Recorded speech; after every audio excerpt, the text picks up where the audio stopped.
Good afternoon, ladies and gentlemen. Welcome back to my channel. My name is BaboonBanana99, and I hope every one of you has been having a blast playing in the new Brimstone update so far. After hitting level 60, leveling your life staff to level 20, or finishing your expertise grind to 600, you must be wondering, what am I supposed to do now? The simple answer to that is start farming mutations. Mutations is New World's take on mythic keys from World of Warcraft. If you have any experience with that game, you know what I'm talking about. Basically, once you get a total of 600 gear score in New World from raising your expertise up through the various ways such as gypsum casts, running dungeons, or playing Outpost Rush, you can queue up for any high-end dungeon in their mutated form. Mutated dungeons have 10 levels, with 10 being the highest and requiring the most amount of gear score to enter. You start at mutated level 1 and work your way up the ladder by completing the dungeon with a gold rating. The dungeon will specify the requirements needed to achieve a gold rating once you load into the dungeon. The end of the dungeon will award you with Umbral Shards, based on the rank you receive, gold, silver, or bronze, and your goal is to reach a level 10 mutation as they have a chance to drop better loot. Farming mutations is the #1 most reliable way to get some gear that is very solid in both PvP and PvE, and is generally accepted as one of the best gold making methods in the game. There can only be 2 active mutators per week, so make sure you check your map to see which one is active for that week. This video will also have multiple chapters so you can browse at your own pace for specific parts you might be looking for, so make sure to check the description below. Before we move on, we have a quick word from my sponsor, NewWorldWars.com, the best place to view New World War stats, VODs, and accomplishments. As is tradition with all New World War players, we love to check our stats, compare each other against our friends, and overall view the performance of players in our server. Uploading wars is very simple to do. Log in with your Discord, click Upload Wars in the top right, and upload a screenshot of the war following the specified rules listed. If you guys are interested in checking out your server stats, hit up newworldwars.com. The link will also be in the description below. The first and most important part of any mutation is consumables. There is plenty to choose from, and you will need most of them to make your run smooth, quick, and efficient. I will be going down the list of both offensive and defensive consumables to take when doing mutation dungeons. Starting with the offensive consumables, we have the infused coating. Infused coatings give the maximum bonus damage to the specific mob type of the coating you are using. For example, the infused Angry Earth coating gives 15% extra damage only to Angry Earth mobs. Damage is important for a healer just as it is for a DPS because extra damage means quicker runs. There is an infused coating for every mob type in New World, so go and explore the dungeons and buy or craft that specific coating. There is no reason not to use this. The second consumable is the Powerful Honing Stone.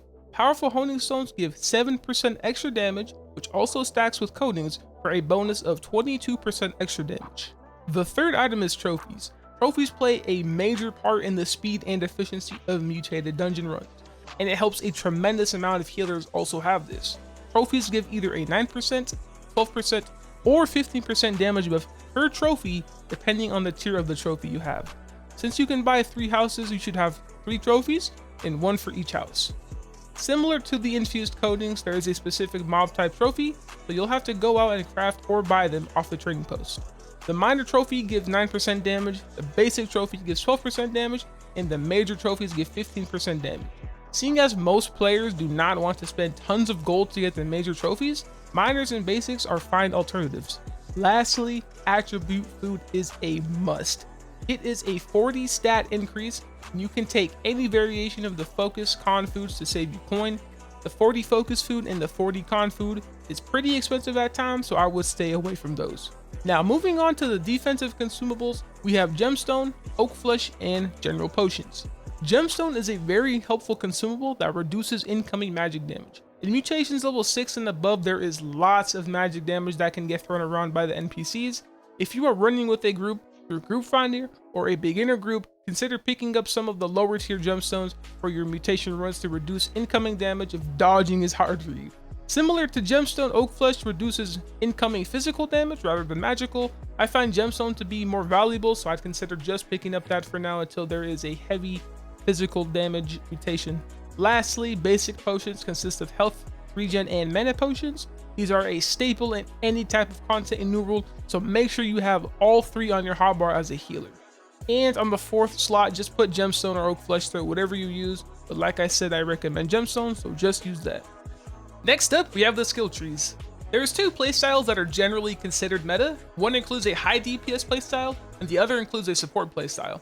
We will be pairing the Void Gauntlet in our secondary, as it offers the most amount of utility for our team as a healer.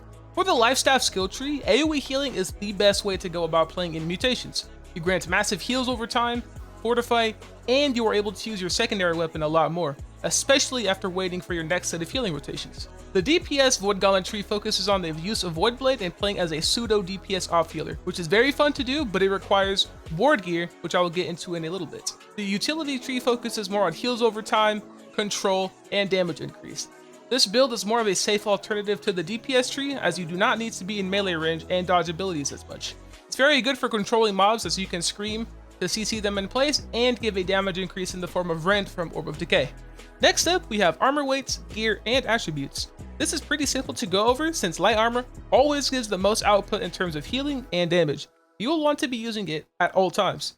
It gives 30% extra healing and 20% extra base damage. Here is a list of the most optimal way to run your light gear to get the most out of it. As for your gear, it is extremely important to have ward gear. Ward gear gives you extra defensive capabilities against specific mob types. For example, corrupted ward gear gives 5% bonus damage reduction against corrupted mobs. This gear will be the most important thing to start getting for higher level mutations. Around mutation 6 and 7, the mobs start to hit way harder, and getting this gear early will make you able to play more aggressive.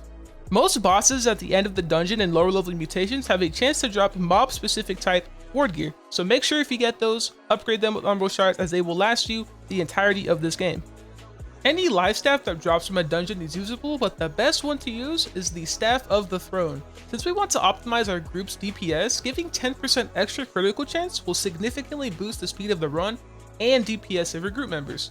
For the Void Gauntlet, you want any Void Gauntlet with Counter Focus that has Enchanted and mob type specific Bane, such as Angry Earth Bane or Corrupted Bane. Most 2-per Void Gauntlets are cheap to buy. However, if you do not want to spend the money or umbral shards to upgrade all of your Void Gauntlets, you could simply buy a Void Gauntlet with Keen and Enchanted for use in any dungeon. As for the jewelry, the only important part we have to worry about is the amulet. To optimize the reduction of damage in your mutations, you want to get an amulet with health and protection. Refreshing is nice, but the value of protection is way too much to pass up. This protection can be in the form of flame, ice, nature, void, etc., and it will be used for that week's specific element mutation. These are generally cheap to buy, so make sure you stock up on all of the elemental amulets with health you can find. And if you don't really care about optimizing that much, any amulet you have with health and refreshing works. Following the armor weights, we have gems. The newly added gems in the Brimstone update are amazing for mutations, as they give secondary bonuses. All of the gems give protection and damage increase when placed in your armor. For the optimal way to set up your gems in the Brimstone update, you want to get the Rune Glass of Abyssal Opal. This will increase all Void Gauntlet damage you do by 10% total. Now currently in the game, I don't think this will be possible to put in all of your gear, as these gems go for 5 to 8k each depending on your server. That is about 125 to 250k combined for all of your sets. The cheaper way is to simply just buy that week's mutation elemental gem. For example, if the mutation is fire mutation, just buy cut pristine rubies and place them in all of your armor. As always, you want a cut pristine diamond in your life staff and mob type weakness gem in your Void Gauntlet. With the release of the new update, mobs in the open world and in dungeons no longer have weapon resistances. However, they still have weaknesses, so the Void Gauntlet will still be doing bonus damage to ancient mobs. However, it does not do reduced damage to lost mobs. Dungeon mobs now have a new resistance, and that is of the current weak elemental. So ancient mobs could technically be weak to void if it is the void dungeon, even though they usually take bonus damage to void.